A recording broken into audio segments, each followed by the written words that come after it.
सृष्टि, स्थिति आदि 5 कृत्यों का प्रतिपादन, प्रणव एवं पंचाक्षर मंत्र की महत्ता, ब्रह्मा विष्णु द्वारा भगवान शिव की स्तुति तथा उनका अंतर्धान होना।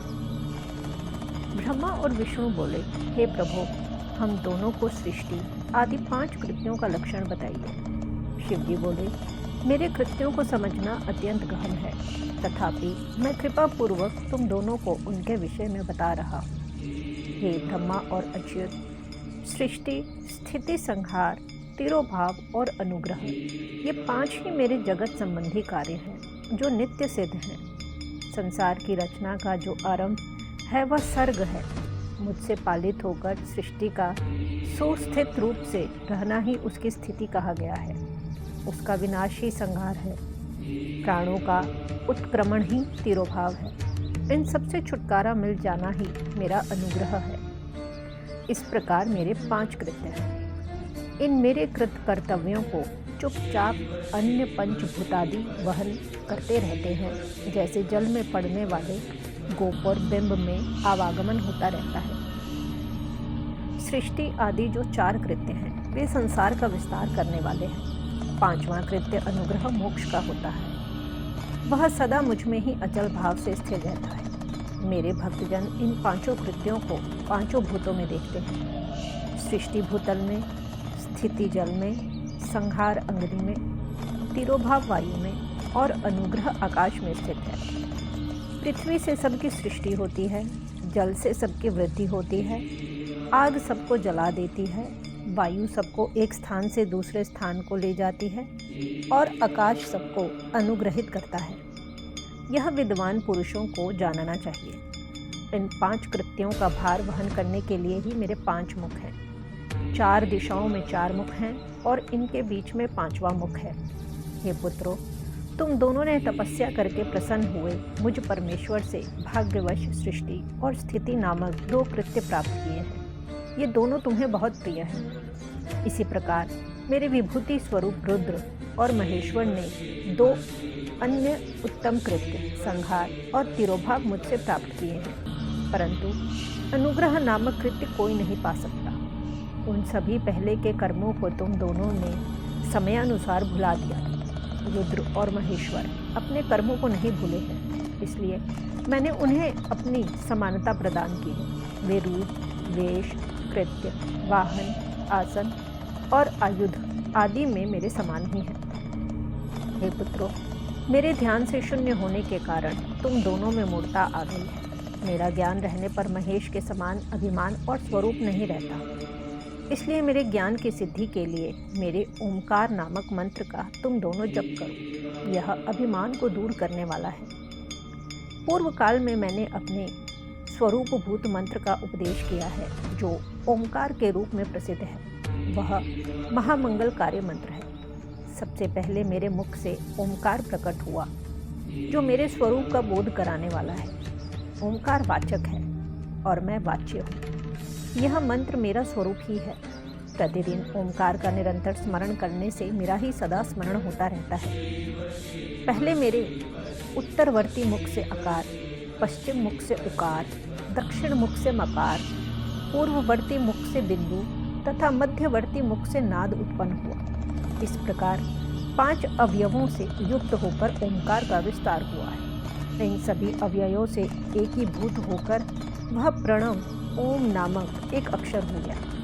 यह नाम रूपात्मक सारा जगत तथा वेद वर्णित स्त्री पुरुष वर्ग रूप दोनों को इस प्रणव मंत्र से व्याप्त है। यह मंत्र शिव और शक्ति दोनों का बोधक है। इसी प्रणव से पंचाक्षर मंत्र की उत्पत्ति हुई है, जो मेरे सकल रूप का बोधक है। वह आकारादि कर्म से और नकारादि कर्म से कर्मशः प्रकाश में आया है। ओम नमः शिवाय। इस पंचाक्षर मंत्र से मातृका वर्ण प्रकट हुए हैं, जो 5 भेद वाले हैं। उसी से शिरो मंत्र तथा 4 मुखों से तृप्ता गायत्री का प्रकट हुआ है। उस गायत्री से संपूर्ण वेद प्रकट हुए हैं और उन वेदों से करोड़ों मंत्र निकले हैं। उन मंत्रों से भिन्न भिन्न कार्यों की सिद्धि होती है। परंतु इस प्रणव एवं पंचाक्षर से संपूर्ण मनोरथों की स्थिति होती है। इस मूल मंत्र से भोग और मोक्ष दोनों ही सिद्ध होते हैं। मेरे सकल स्वरूप से संबंध रखने वाले सभी मंत्रराज साक्षात भोग प्रदान करने वाले और शुभ कारक हैं। नंदिकेश्वर जी बोले, तदनंतर जगदम्बा पार्वती के साथ बैठे हुए गुरुवर महादेव जी ने उत्तराभिमुख बैठे हुए ब्रह्मा और विष्णु को पर्दा करने वाले वस्त्र से आच्छादित करके उनके मस्तक पर अपना कर कमल रखकर धीरे धीरे उच्चारण करके उन्हें उत्तम मंत्र का उपदेश दिया। यंत्र तंत्र में बताई हुई विधि के पालन पूर्वक 3 बार मंत्र का उच्चारण करके भगवान शिव ने उन दोनों शिष्यों को मंत्र की दीक्षा दी।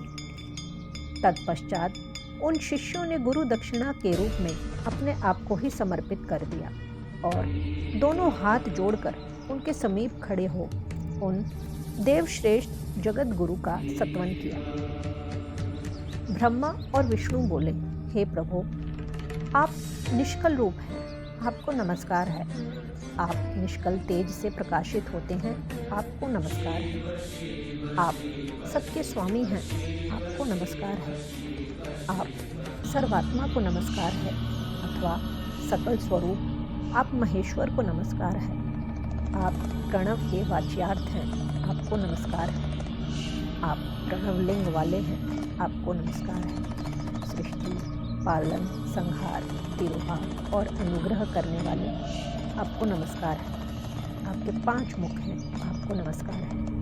पंच ब्रह्म स्वरूप 5 कृत्य वाले, आपको नमस्कार है। आप सबके आत्मा हैं, ब्रह्म हैं, आपके गुण और आपकी शक्तियाँ अनंत हैं, आपको नमस्कार है। आपके सकल और निष्कल 2 रूप हैं, आप सद्गुरु एवं शंभु हैं, आपको नमस्कार है। इन पाद्यों द्वारा अपने गुरु महेश्वर की स्तुति करके ब्रह्मा और विष्णु ने उनके चरणों में प्रणाम किया। ईश्वर बोले, हे वत्सो, मैंने तुम दोनों से सारा तत्व कहा और दिखा दिया। तुम दोनों देवी के द्वारा उत्कृष्ट प्रणव ओम, जो मेरा ही स्वरूप है, का निरंतर जप करो। इसके जप से ज्ञान, स्थिर भाग्य, सब कुछ सदा के लिए प्राप्त हो जाता है। आर्द्रा नक्षत्र से युक्त चतुर्दर्शी को प्रणव का जप किया जाए तो वह अक्षय फल देने वाला होता है। सूर्य की संक्रांति से युक्त महा आर्द्रा नक्षत्र में एक बार किया हुआ प्रणव जप कोटि गुने जप का फल देता है। मर्गशिरा नक्षत्र का अंतिम भाग तथा पुनर्वसु का आदि भाग पूजा, होम और तर्पण आदि के लिए सदा आर्द्रा के समान ही होता है। यह जानना चाहिए।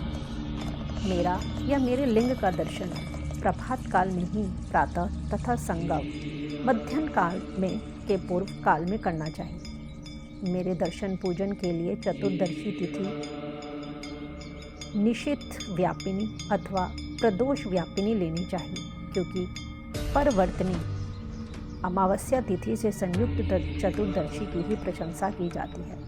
पूजा करने वालों के लिए मेरी मूर्ति तथा लिंग दोनों समान है, फिर भी मूर्ति की अपेक्षा लिंग का स्थान श्रेष्ठ है। इसलिए मुमुक्षु पुरुषों को चाहिए कि वे वेर मूर्ति से भी श्रेष्ठ समझकर लिंग का ही पूजन करें।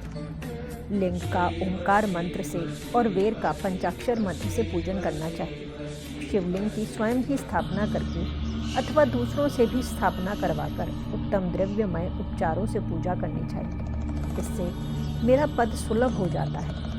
इस प्रकार उन दोनों शिष्यों को उपदेश देकर भगवान शिव वहीं अंतर्धान हो गए। इस प्रकार श्री शिव महापुराण के अंतर्गत परम प्रथम विद्वेश्वर संहिता में ओंकार उपदेश का वर्णन नामक 10वां अध्याय पूर्ण हुआ।